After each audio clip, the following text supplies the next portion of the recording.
Can geographic information make you healthy? In 2001, I got hit by a train. My train was a heart attack.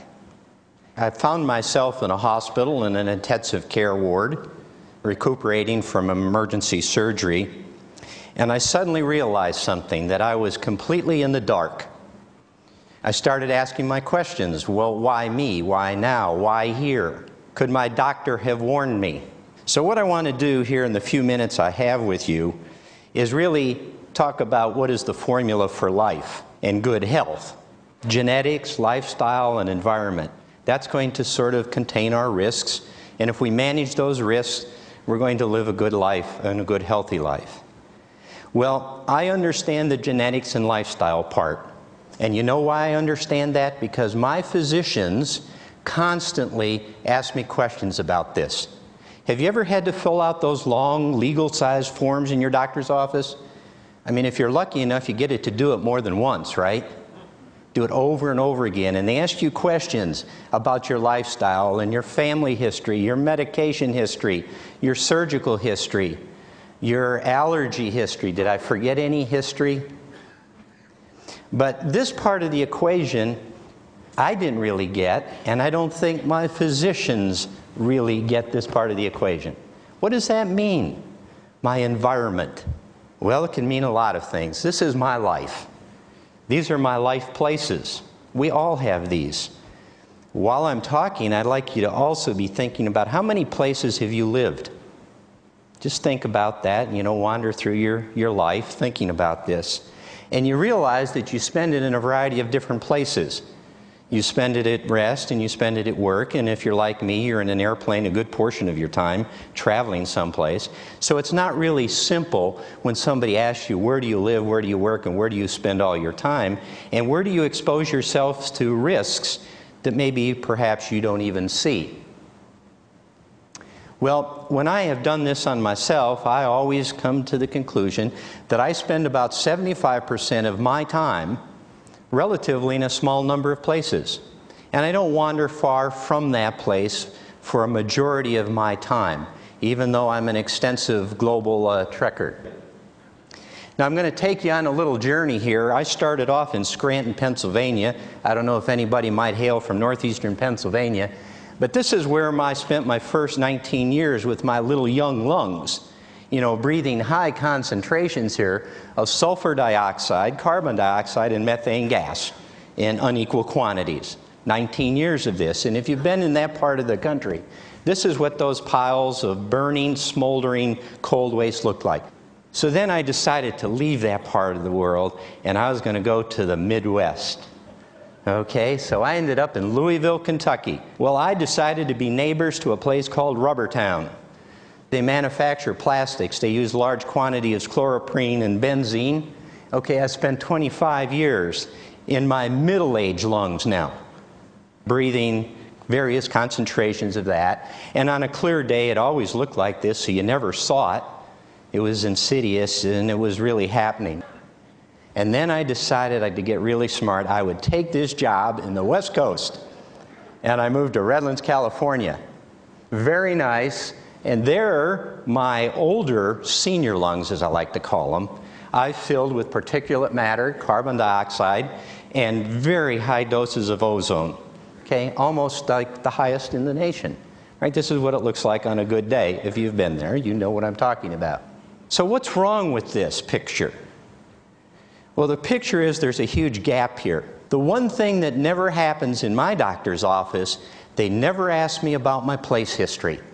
No doctor can I remember ever asking me, where have you lived? They haven't asked me what kind of the quality of the drinking water that I put in my mouth or the food that I ingest in my stomach. They really don't do that. It's missing. Look at the kind of data that's available. This data is from all over the world. Countries spend billions of dollars investing in this kind of research. Now, I circled the places where I've been. Well, by design, if I wanted to have a heart attack, I've been in the right places, right?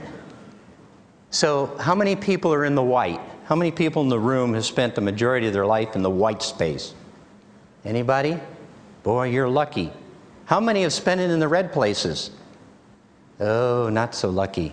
There are thousands of these kinds of maps that are displayed in atlases all over the world that give us some sense of what's going to be our train wreck. But none of that's in my medical record, and it's not in yours either. So here's my friend Paul. He's a colleague. He allowed his cell phone to be tracked every 2 hours, 24/7, 365 days out of the year for the last 2 years, everywhere he went. And you can see he's been in a few places around the United States. And this is where he has spent most of his time.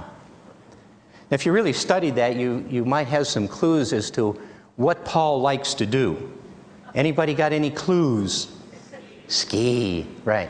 We can zoom in here and we suddenly see that now we see where Paul has really spent a majority of his time, and all those black dots are all of the toxic release inventories that are monitored by the EPA. Did you know that data existed? For every community in the United States, you could have your own personalized map of that. Our cell phones can now build a place history. This is how Paul did it. He did it with his iPhone. This might be what we end up with. This is what the physician would have in front of him and her when we enter that exam room, instead of just a pink slip that said I paid at the counter. Right? This could be my little assessment, and he looks at that and he says, "Whoa, Bill, I'd suggest that maybe you not decide just because you're out here in beautiful California and it's warm every day that you get out and run at 6 o'clock at night. I'd suggest that that's a bad idea, Bill, because of this report." What I'd like to leave you for are 2 prescriptions. Okay, number 1 is we must teach physicians about the value of geographical information. It's called geomedicine. There's about a half a dozen programs in the world right now that are focused on this, and they're in the early stages of development. These programs need to be supported, and we need to teach our future doctors of the world the importance of some of the information I've shared here with you today. The second thing we need to do is, while we're spending billions and billions of dollars all over the world building an electronic health record, we make sure we put a place history inside that medical record. It not only will it'll be important for the physician, it will be important for the researchers that now will have huge samples to draw upon, but it'll also be useful for us. I could have made the decision, if I had this information, not to move to the ozone capital of the United States, couldn't I? I could make that decision. Or I could negotiate with my employer to make that decision in the best interest of myself and my company. With that, I would like to just say that Jack Lord said this almost 10 years ago. Just look at that for a minute. That was what the conclusion of the Dartmouth Atlas of Healthcare was about, was saying that we can't explain the geographic variations that occur in disease and illness and wellness and how our healthcare system actually operates. That was what he was talking about on that quote. And I would say he got it right almost a decade ago. So I'd very much like to see us begin to really seize this as an opportunity to get this into our medical records. So with that, I'll leave you that in my particular view of health, geography always matters, and I believe that geographic information can make both you and me very healthy. Thank you.